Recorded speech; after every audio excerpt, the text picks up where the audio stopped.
Hello students.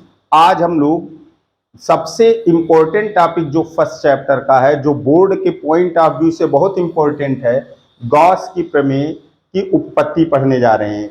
अगर इस video को पूरा आप देखेंगे तो हमेशा के लिए गॉस थ्योरम आपको याद हो जाएगा।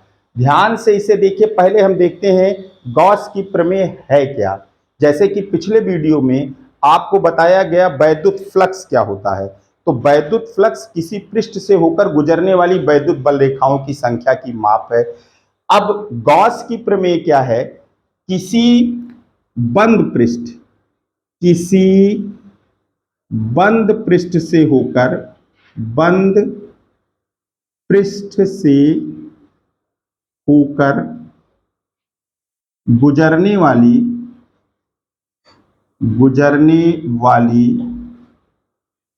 वैद्युत बल रेखाओं की संख्या, वैद्युत किसी पृष्ठ से होकर गुजरने वाला वैद्युत फ्लक्स भी आप कह सकते हैं, फ्लक्स। और ये वैद्युत फ्लक्स क्या होता है? वैद्युत बल रेखाओं की संख्या है। किसी बंद पृष्ठ से होकर गुजरने वाला वैद्युत फ्लक्स उस पृष्ठ के भीतर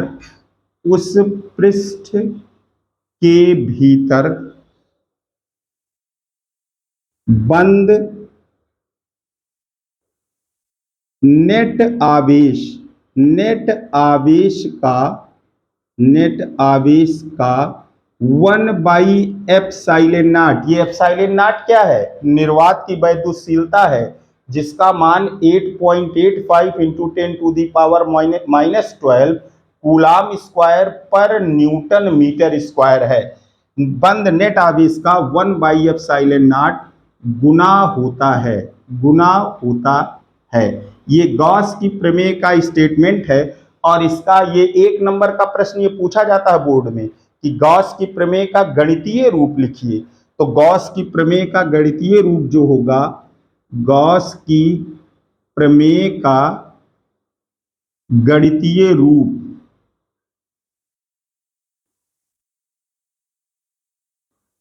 मैथमेटिकल फॉर्म ये होगा, जो वैद्युत फ्लक्स है फाई ई बराबर close integral of vector E dot vector D A. ये बंद पृष्ठ के लिए है तो क्लोज इंटीग्रल हम लिखेंगे that is equals to Q by epsilon naught. उस पृष्ठ के भीतर बंद नेट आवेश का 1/एप्सिलॉन नॉट गुना होता है। ये है गॉस की प्रमेय का स्टेटमेंट और ये गॉस की प्रमेय का गणितीय रूप है। अब हम इसको सिद्ध करते हैं। अगर ये प्रूफ करने के लिए आएगा तो ज्यादा नंबर का आएगा। एक एक नंबर के ये 2 प्रश्न इसमें बन सकते हैं कि आप गॉस की प्रमेय लिखिए, ये गॉस की प्रमेय का गणितीय रूप लिखिए। अब देखिए इसकी उपपत्ति के बारे में देखते हैं। गॉस के प्रमेय की उपपत्ति।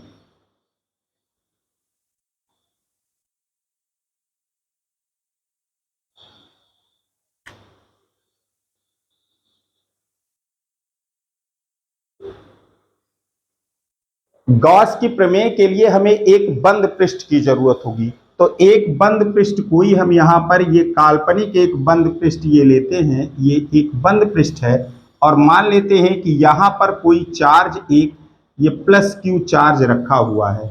अब आप ध्यान से देखें, Q E is equals to जो इस आवेश के कारण वैद्युत क्षेत्र होगा वो 1/4πε0 क्यू बाई आर स्क्वायर होगा। तो यहां से अगर पृष्ठ पर अलग अलग जगह पर हम बिंदु लेंगे तो दूरी अलग अलग होगी। हर जगह पर, पृष्ठ के हर जगह पर वैद्युत क्षेत्र समान नहीं होगा। तो इसके लिए हम अगर ये कोई बिंदु यहां मान लेते हैं और ये मानते हैं कि ये जो बिंदु P है ये इस आवेश से Q दूरी पर है। अगर ये आवेश से स्मॉल r दूरी पर है, ये अगर मान ले रहे हैं बिंदु P, तो आप देखें P पर जो वैद्युत क्षेत्र की तीव्रता होगी, P पर वैद्युत क्षेत्र की तीव्रता जो होगी, ये कैपिटल E बराबर होगा 1/4πε0 क्यू बाई आर स्क्वायर। ये बात बहुत महत्वपूर्ण है, ये ध्यान से हमें समझना चाहिए कि अगर ये बिंदु कहीं अलग आएगा तो दूरी बदल जाएगी, वैद्युत क्षेत्र बदल जाएगा। यानी इस पूरे बंद पृष्ठ के हर जगह पर वैद्युत क्षेत्र एक समान नहीं है। तो अगर हम इस P के चारों ओर एक बहुत छोटे से हिस्से को अगर हम मान लें, अगर यहाँ पर एक बहुत छोटा सा हिस्सा मान लें, तो ये हम मान सकते हैं कि जो वैद्युत क्षेत्र P पर है वही इस छोटे से जो इसका क्षेत्रफल अवयव है उसके हर बिंदु पर होगा। अगर ये जगह अलग कर देंगे, देखिए दूरी का बहुत अंतर हो जाएगा, तो वैद्युत क्षेत्र समान नहीं होगा। अब हम एक छोटा सा क्षेत्रफल अवयव ये ले रहे हैं जिसको हम यहाँ पर कह रहे हैं कि ये इतना dA है। अब अगर इसका हम क्षेत्रफल वेक्टर खींचेंगे, देखिए क्षेत्रफल वेक्टर अगर इसका खींचा जाए तो ये क्षेत्रफल वेक्टर जो होगा ये वेक्टर dA होगा और ये वेक्टर E होगा। अगर इसके बीच का कोण थीटा है तो इस अल्पांश, इस छोटे से क्षेत्रफल अवयव से गुजरने वाला वैद्युत फ्लक्स कितना होगा। यदि P के चारों ओर आप एक छोटा सा क्षेत्रफल अवयव ले लें तो उस अवयव के हर बिंदु की इस आवेश से दूरी लगभग बराबर होगी, इसलिए इस पूरे क्षेत्रफल अवयव के हर बिंदु पर वैद्युत क्षेत्र को समान माना जा सकता है।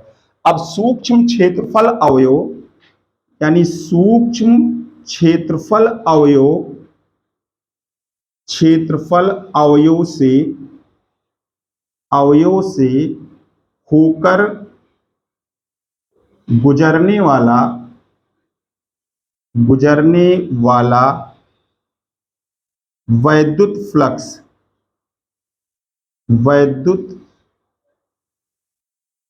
फ्लक्स इसे लिखते हैं डी फाई ई। तो डी फाई ई फ्लक्स भी बहुत थोड़ा सा होगा। D phi E is equals to vector E और डॉट वेक्टर डीए होगा। D phi E is equals to कितना होगा, d phi E is equals to E dA और कॉस थीटा होगा, जहां पर ये थीटा क्या है, ई और डीए के बीच का कोण है, ई और डीए के बीच का कोण है। अब अगर हम संपूर्ण पृष्ठ से होकर गुजरने वाला, यानी ये छोटे से हिस्से से गुजरने वाला फ्लक्स है, संपूर्ण पृष्ठ से होकर गुजरने वाला फ्लक्स, संपूर्ण पृष्ठ से होकर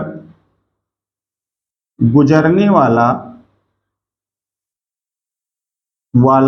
वैद्युत फ्लक्स अगर हम लिखें, वैद्युत फ्लक्स, तो आप इसको समझ सकते हैं कि एक साथ हम पूरे पृष्ठ से होकर गुजरने वाला फ्लक्स नहीं ज्ञात कर सकते, तो छोटे छोटे हिस्से का फ्लक्स ज्ञात करके ऐड कर लेंगे, उसी को हम इंटीग्रल फॉर्म में लिख करके ज्ञात करते हैं। तो ये फाई ई जो हो जाएगा, ये फाई ई होगा close integral of E dA और कॉस थीटा होगा। ई का मान कितना आया था, E is equals to 1/4 pi epsilon naught Q by R square. तो फाई ई हो जाएगा close integral of E 1/4 pi epsilon naught Q by R square और डीए होगा कॉस थीटा। आप ये देख सकते हैं आवेश ये बदल नहीं रहा, 4 पाई एप्सिलॉन नॉट नहीं बदल रहा है। अगर अलग अलग जगह के लिए आर का मान अलग अलग होगा तो phi E is equals to हो जाएगा Q by 4 pi epsilon not और ये क्लोज इंटीग्रल आप लिखेंगे dA cos theta by R square, dA cos theta by R square. याद करिए, जब इसके पिछले वाले वीडियो में आपको बताया गया था तो बताया गया था dA cos theta by R square क्या होगा, इस अल्पांश द्वारा इस बिंदु पर अंतरित घन कोण होगा। तो ये आप लिख सकते हैं कि phi E is equals to, phi E is equals to हो जाएगा Q by 4 pi epsilon not और close integral of D omega. और क्लोज इंटीग्रल यानी पूरा पृष्ठ, कोई भी बंद पृष्ठ अपने भीतर स्थित किसी बिंदु पर कितना घन कोण अंतरित करता है, पिछले वीडियो में देखेंगे आप 4 पाई घन कोण अंतरित, 4 पाई स्टेरेडियन घन कोण अंतरित करता है। तो ये फाई ई हो जाएगा, phi E is equals to Q by 4 pi epsilon naught into 4 pi होगा, 4 पाई और 4 पाई कैंसिल हो जाएगा, phi E is equals to Q by epsilon naught. यानी किसी भी बंद पृष्ठ से होकर गुजरने वाला वैद्युत फ्लक्स उस पृष्ठ के भीतर बंद नेट आवेश का 1 बाई एप्सिलॉन नॉट गुना होता है। अब जैसे कि ये तो गॉस की प्रमेय प्रूफ करना होगा तो आपको यहां तक करना है। अगर एक चार्ज की जगह कई चार्ज हो, यानी यदि पृष्ठ के भीतर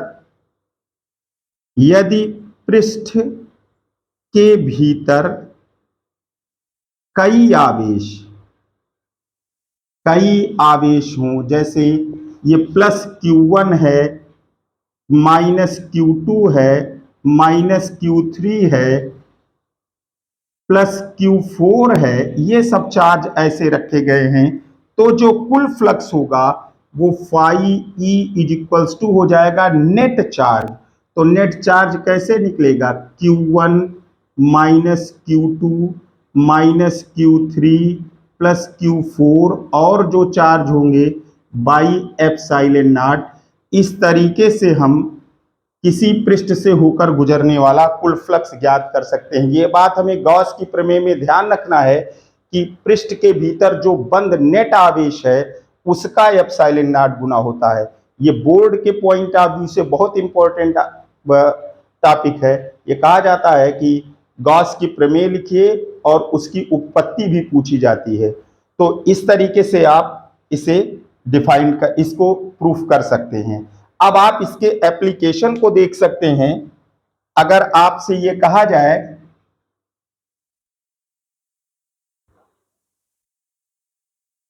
कि किसी गोलीय पृष्ठ के भीतर, अगर किसी गोलीय पृष्ठ के भीतर, ये गोलीय पृष्ठ है या बंद पृष्ठ है, इसके भीतर 5 वैद्युत द्विध्रुव रखे गए हैं, 5 वैद्युत द्विध्रुव रखे गए हैं, 3 4 और ये 5 वैद्युत द्विध्रुव रखे गए हैं। यानी यहां पर प्लस Q1 होगा, माइनस Q1 होगा, ये मान लीजिए प्लस Q2 आवेश है तो ये माइनस Q2 होगा, क्योंकि हर द्विध्रुव का जो दोनों आवेश होगा वो बराबर होगा लेकिन विपरीत प्रकृति का होगा। ये Q3 है प्लस तो माइनस Q3 है, ये Q4 है प्लस ये माइनस Q4 होगा, प्लस Q5 है तो माइनस Q5 होगा। तो अगर कहा जाए किसी बंद पृष्ठ के भीतर 5 वैद्युत द्विध्रुव रखे हैं तो गुजरने वाला फ्लक्स कितना होगा इस पृष्ठ से, तो देखें आप जो फ्लक्स होगा, कुल flux phi E is equals to net आवेश, क्या लिखेंगे, नेट आवेश बटे में होगा एप्सिलॉन नॉट। तो नेट आवेश ये कितना हो जाएगा, किसी वैद्युत द्विध्रुव का नेट आवेश 0 होता है, जितना प्लस होता है उतना ही माइनस होता है। तो पांचों का, चाहे 5 वैद्युत द्विध्रुव हो चाहे 50 वैद्युत द्विध्रुव हो, सबका नेट आवेश क्या होगा, 0 होगा। इसलिए जो गुजरने वाला वैद्युत फ्लक्स होगा वो फाई इज इक्वल्स टू कितना हो जाएगा, 0। अगर किसी बंद पृष्ठ के भीतर कई वैद्युत द्विध्रुव रखे हैं तो हर वैद्युत द्विध्रुव का नेट आवेश 0 और पूरा का पूरा नेट आवेश क्या होगा, 0 हो जाएगा। इसलिए गुजरने वाला फ्लक्स 0 होगा।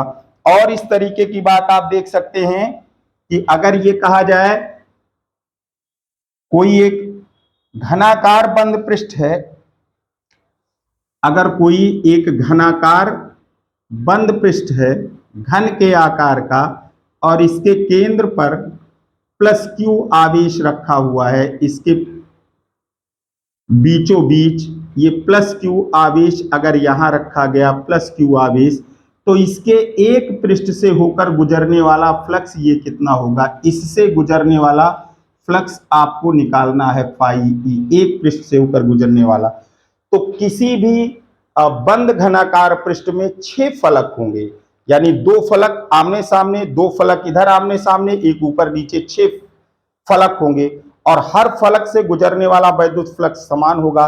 और ये पूरा घन जो बंद पृष्ठ है उससे गुजरने वाला flux Q by epsilon not होगा।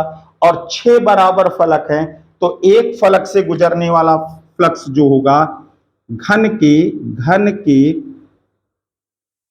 एक फलक से होकर गुजरने वाला, एक फलक से होकर गुजरने वाला होकर गुजरने वाला